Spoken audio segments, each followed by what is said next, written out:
Σήμερα θα ασχοληθούμε με τις λογικές παραστάσεις.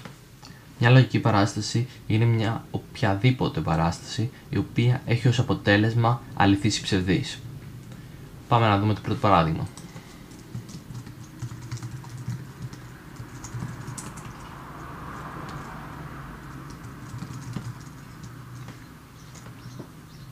Μια σύγκριση είναι μια λογική παράσταση γιατί έχει ως αποτέλεσμα αληθείς ή ψευδείς.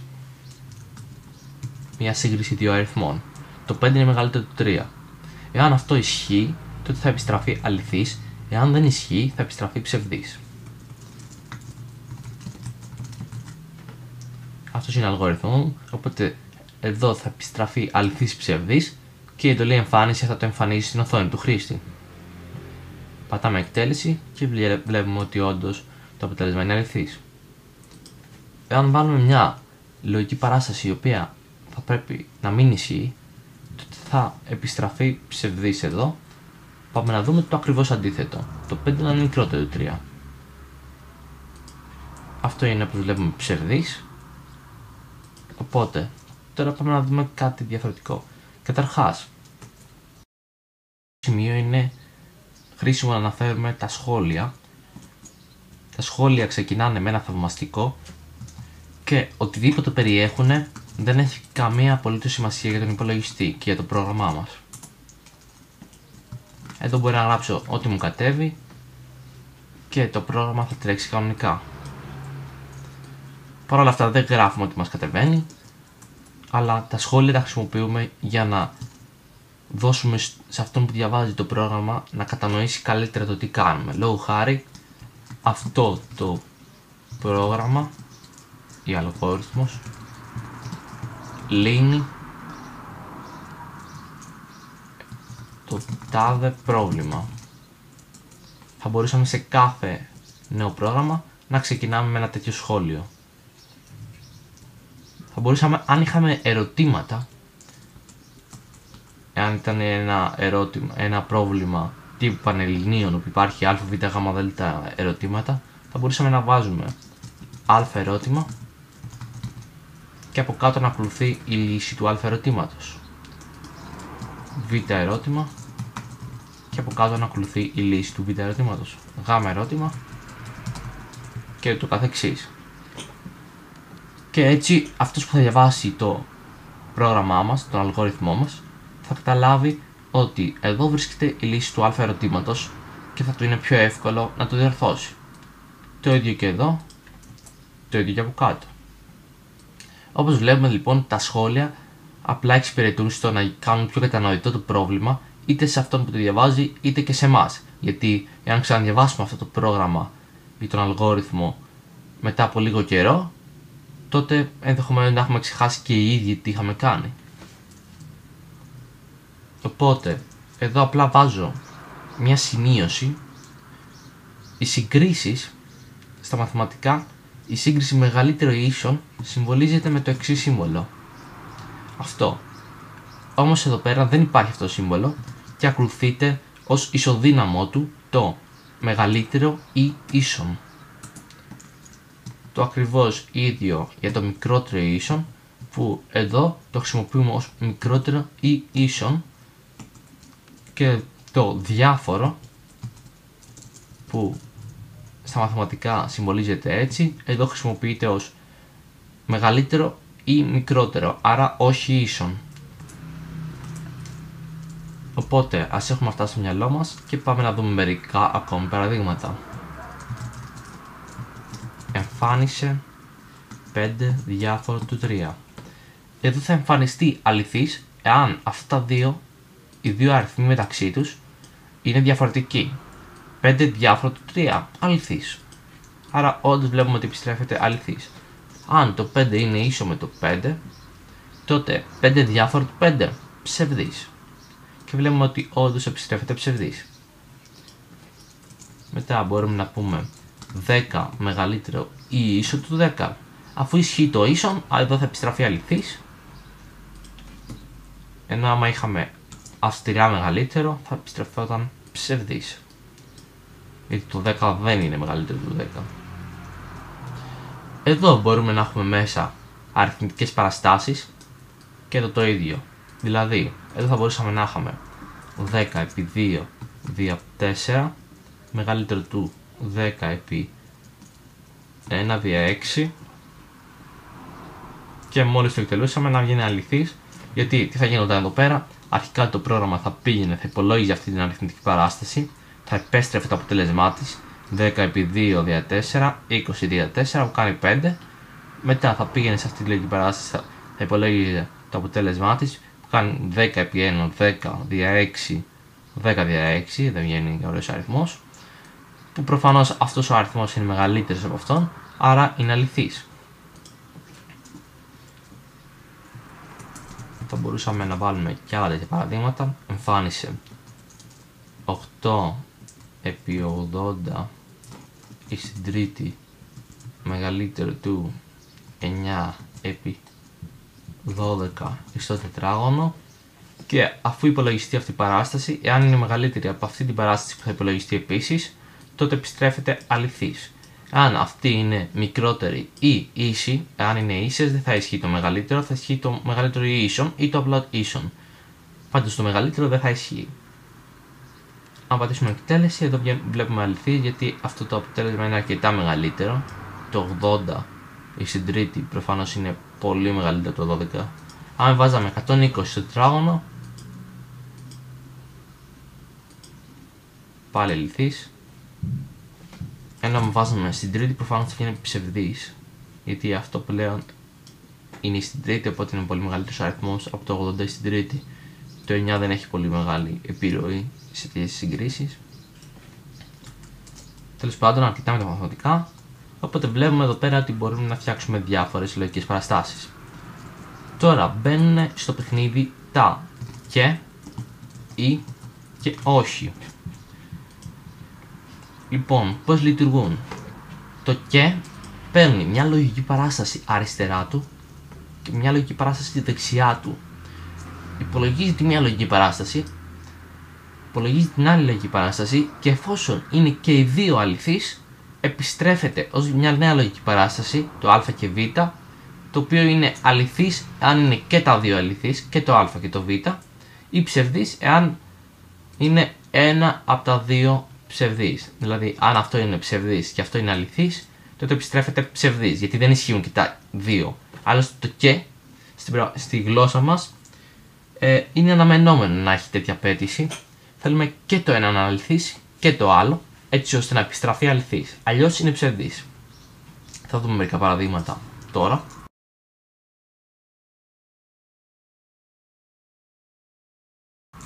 Εμφάνισε 5 μεγαλύτερο του 2 και 3 μεγαλύτερο του 1. Το 5 μεγαλύτερο του 2 είναι αληθής, το 3 μεγαλύτερο του 1 είναι αληθής, άρα η νέα μεγάλη λογική παράσταση 5 μεγαλύτερο του 2 και 3 μεγαλύτερο του 1 θα βγει αληθής, γιατί είναι και το ένα αληθής και το άλλο αληθής. Οπότε βλέπουμε ότι είναι αληθής. Εάν εδώ ήταν 5 μικρότερο του 2 και άρα η μία από τις δύο λογικές παραστάσεις ήταν ψευδής, άρα έχουμε ψευδής και αληθής,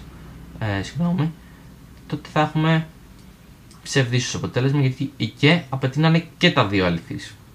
Οπότε βλέπουμε εδώ πέρα ότι όντως έχουμε ψευδής. Θα μπορούσαμε να βάλουμε πιο πολλά πράγματα. Θα μπορούσαμε να βάλουμε εδώ πέρα μια δεύτερη και,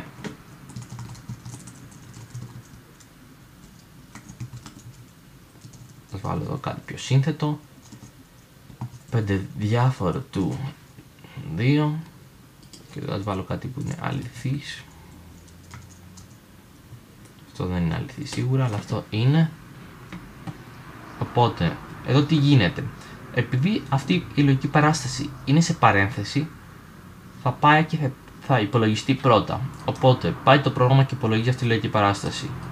Το 5 μεγαλύτερο του μείον 200 προφανώς και είναι αληθής. Το 3 μεγαλύτερο του 1 είναι αληθής, άρα αληθής και αληθής ίσον αληθής. Οπότε εδώ έχει επιστραφεί αληθής. Μετά πάμε εδώ. Το 5 διαφορετικό του 2. Αυτό είναι προφανώς αληθής, γιατί το 5 δεν είναι 2. Οπότε αληθής και αληθής συνολικά αληθής. Άρα άμα εκτελέσουμε εδώ από ό,τι περιμένουμε βγαίνει αληθής και βλέπουμε εδώ πέρα ότι συνδυάσαμε δύο λογικές παραστάσεις. Αυτό είναι μια σύνθετη λογική παράσταση. Θα μπορούσαμε να βάλουμε εδώ πέρα άλλη μία, όπου θα είχαμε μία άλλη λογική παράσταση και μία άλλη και ούτω καθεξής. Αυτές που θα εκτελεστούν πρώτα είναι αυτές που είναι μέσα στις παρεκθέσεις. Τώρα θα προχωρήσουμε στο E. Το E παίρνει μια λογική παράσταση αριστερά του, μια λογική παράσταση δεξιά του και εάν ένα από τα δύο τουλάχιστον είναι αληθής, τότε ως αποτέλεσμα γυρνάει αληθής.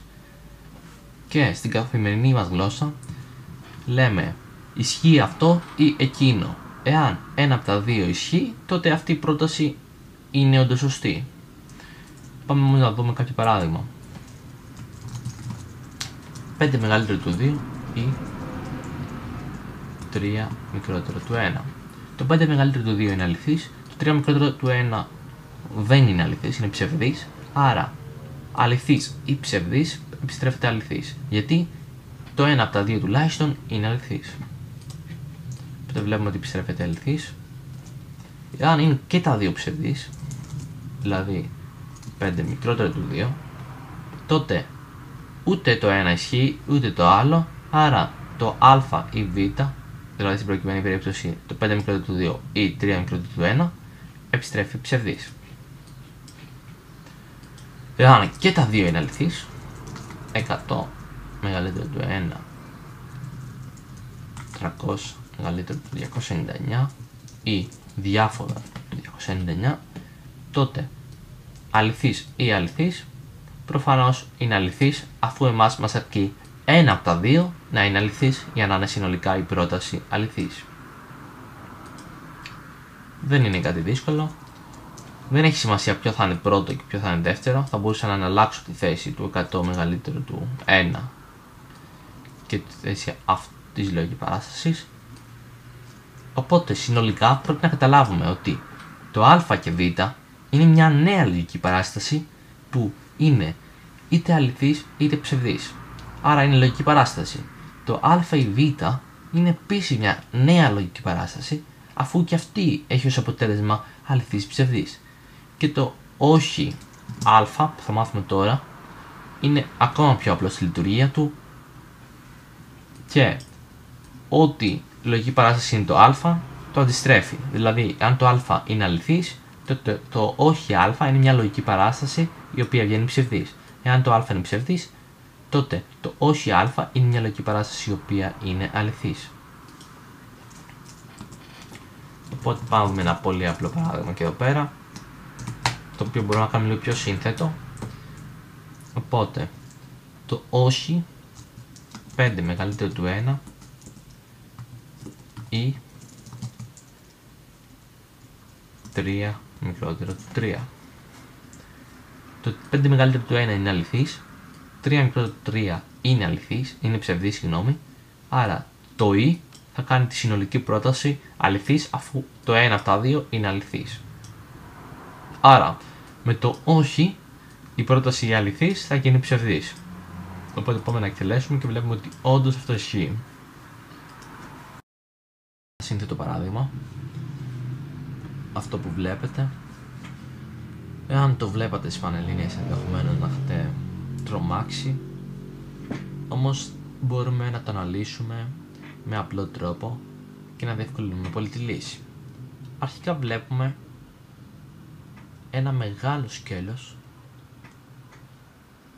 το οποίο είναι σε παρένθεση, στη μέση ένα ή και ένα άλλο μεγάλο σκέλος, το οποίο είναι επίσης σε παρένθεση. Άρα μπορούμε να θεωρήσουμε ότι αυτό σίγουρα έχει ως αποτέλεσμα ένα λογικό αποτέλεσμα, δηλαδή είναι είτε αληθής είτε ψευδής, και αυτό το ίδιο. Άρα μπορούμε να θεωρήσουμε ότι αυτό είναι το α και αυτό είναι το β. Οπότε αρκεί να αναλύσουμε και να βρούμε τι αποτέλεσμα έχει το α και τι αποτέλεσμα έχει το β. Οπότε ας το πάρουμε ένα-ένα. Ξεκινάμε με το α.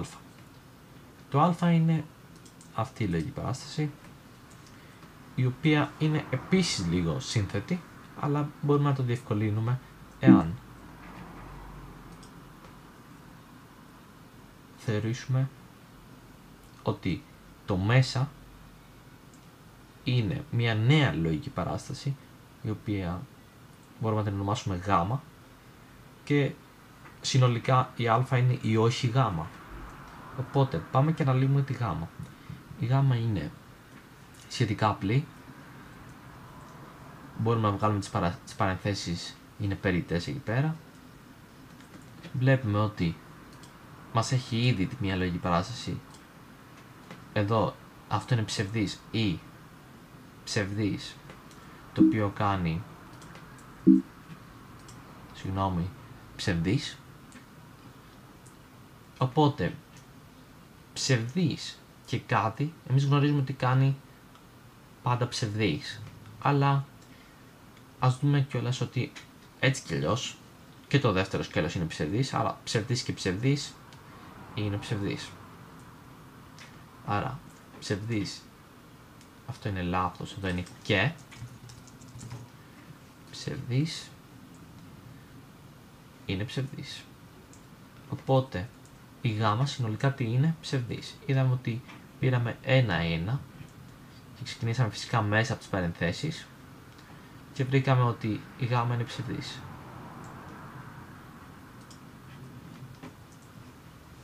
Αφού η γάμα είναι ψευδής, η όχι γάμα είναι αληθής.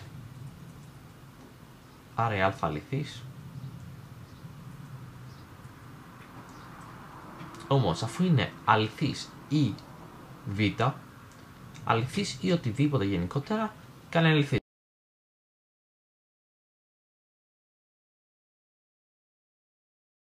Μερικές συμβουλές πριν τελειώσουμε το κεφάλαιο είναι: όταν έχουμε μία λογική παράσταση της μορφής α και β, δηλαδή με τον λογικό τελεστή και, ένα από τα δύο, είτε το α είτε το β, αν είναι ψευδής, τότε η συνολική λογική παράσταση είναι ψευδής.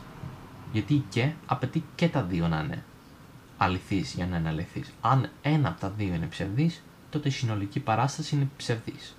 Οπότε κοιτάμε και ξεκινάμε από αυτό που είναι πιο εύκολο. Δηλαδή, αν το α είναι πιο εύκολο ως λογική παράσταση, ξεκινάμε από το α. Αν το β είναι πιο εύκολο ως λογική παράσταση, ξεκινάμε από το β. Και ας πούμε ότι ξεκινάμε από το β. Εάν το β στην πορεία μας βγει ψευδής, τότε ξέρουμε ότι το α και β είναι σίγουρα ψευδής. Γιατί ένα από τα δύο είναι ψευδής. Ή αν αντίστοιχα είχαμε ξεκινήσει από το α, γιατί ήταν πιο εύκολη ως λογική παράσταση να την υπολογίσουμε, εάν αυτή έβγαινε ψευδής, τότε όλη η λογική παράσταση θα ήταν ψευδής. Εάν όμως έβγαινε αληθής, θα πρέπει αναγκαστικά να πούμε και στο β και να υπολογίσουμε και αυτό τι είναι, έτσι ώστε να συνάγουμε το αποτέλεσμα. Αν είχαμε το ή τώρα, το ή απαιτεί για να είναι αληθής ένα τουλάχιστον από τα δύο να είναι αληθής. Οπότε, εάν είχαμε α ή β, τότε ένα από τα δύο να ήταν αληθής θα μας ικανοποιούσε. Οπότε ξεκινάμε από το ευκολότερο και αν δούμε ότι το ευκολότερο βγει αληθής, τότε έχουμε τελειώσει και ξέρουμε ότι το αποτέλεσμα είναι αληθής. Γιατί αληθής ή κάτι αληθής. Και φυσικά, εάν αυτό το οποίο είχαμε ξεκινήσει είναι ψευδής στο α ή β, τότε αναγκαστικά πρέπει να πάμε και στο δεύτερο για να βγάλουμε συμπέρασμα. Αν το πρώτο είναι ψευδής, τότε το αποτέλεσμα θα κριθεί από το δεύτερο.